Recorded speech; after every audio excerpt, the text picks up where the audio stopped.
Hello বন্ধুরা, happy Sunday সবাইকে। কেমন আছে সবাই? আশা করছি ভালো আছো। তো আজকে নন্দ উৎসবের শুভেচ্ছা রইল সবাইকে।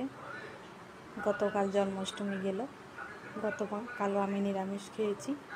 আজকে রবিবার, আজকেও আমার নিরামিষ, কারণ আজকে নন্দ উৎসব মানে জন্মাষ্টমীর পরের দিন পারণ বলে ওইটাকে। এই জন্য আমার নিরামিষ প্রত্যেক বছরই করা হয়। তো চলো দেখি বন্ধুরা আজকে কি কি সবজি এনেছে নিরামিষ। আজকে আমার ঘরে কোনো মাছের বাজার আসেনি, নিরামিষ করব তাই। তো এনেছে মুগ ডাল, মটর ডাল, আর কি আছে সবজি দেখি। এটার মধ্যে পেয়ারা, সব পেয়ারাই এটার মধ্যে আছে।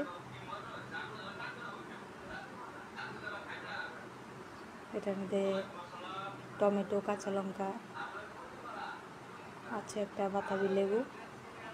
দুপুরবেলা রান্নার ফাঁকে আবার মাখা খেতে হবে।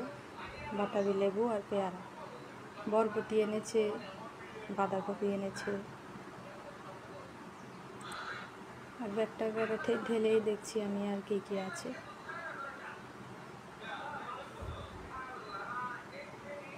সবজিও খুব বেশি আনা হয়নি, অল্পই এনেছে। উচ্ছে আছে, কাঁকরোল আছে, একটা পেঁপে আছে,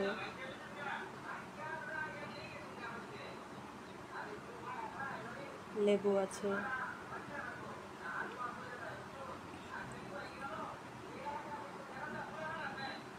আর এটার মধ্যে আলু, এটার মধ্যে আদা। এই এনেছে আজকে সবজির বাজার। তো চলো বন্ধুরা দেখি কি কি আয়োজন করেছি আজকে নিরামিষ রান্নার জন্য। এখানে কেটে নিয়েছি উচ্ছে, ভাজা করব চাক চাক করে। বাঁধাকপিটাও কাটা হয়ে গেছে, বাঁধাকপি করব। বাঁধাকপির আলু কেটে নিয়েছি। চাটনি করব টমেটো দিয়ে, টমেটোর চাটনিটা একটু তেঁতুল দিলে বেশি ভালো লাগে খেতে। আর এটা মটর ডাল, মটর ডালের বড়া করব। পুরো ডালটাই আমি শিলনোড়াতে বেটে নিয়েছি। মিক্সিতেও করা যায়, কিন্তু আমার ভালো লাগে না ওই ডালের বড়াটা খেতে। যতটা শিলে করে নিলে খেতে ভালো লাগে, মুচমুচে বেশি। আর করব মুগ ডাল। তো মুগ ডালটা আমি ভাজা বসিয়ে দিয়েছি। তোমরা হয়তো অনেকেই ভাবছো নিরামিষ রান্নাতে একটু পনির করলে নিরামিষ রান্নাটা বেশি জাঁকজমক হয় খেতে। কিন্তু একটা কথা বললে তোমরা সবাই হাসাহাসি করবে। আমরা ঘরে তিনজনের মানুষের মধ্যে একজনও আমরা পনির ভালো খাই না। এই জন্য আমি পনিরটাকে নিরামিষ যেদিন হয় সেদিনও অ্যাভয়েড করি, আর অন্য সময়ও সবসময় অ্যাভয়েড করে চলি। তো বন্ধুরা রান্নাও কমপ্লিট হয়ে গেছে আমার। এখন 2টো বাজে, 2টোর মধ্যে রান্নাও কমপ্লিট হয়ে গেছে। তো তোমাদের তো বলেইছি মুগ ডালের বড়া, বাঁধাকপি আর চাটনি আর উচ্ছে ভেজে নিয়েছি। তো এই হলো আজকের রেসিপি। শেষ পাতে একটু মিষ্টি দই আর একটু আম আছে।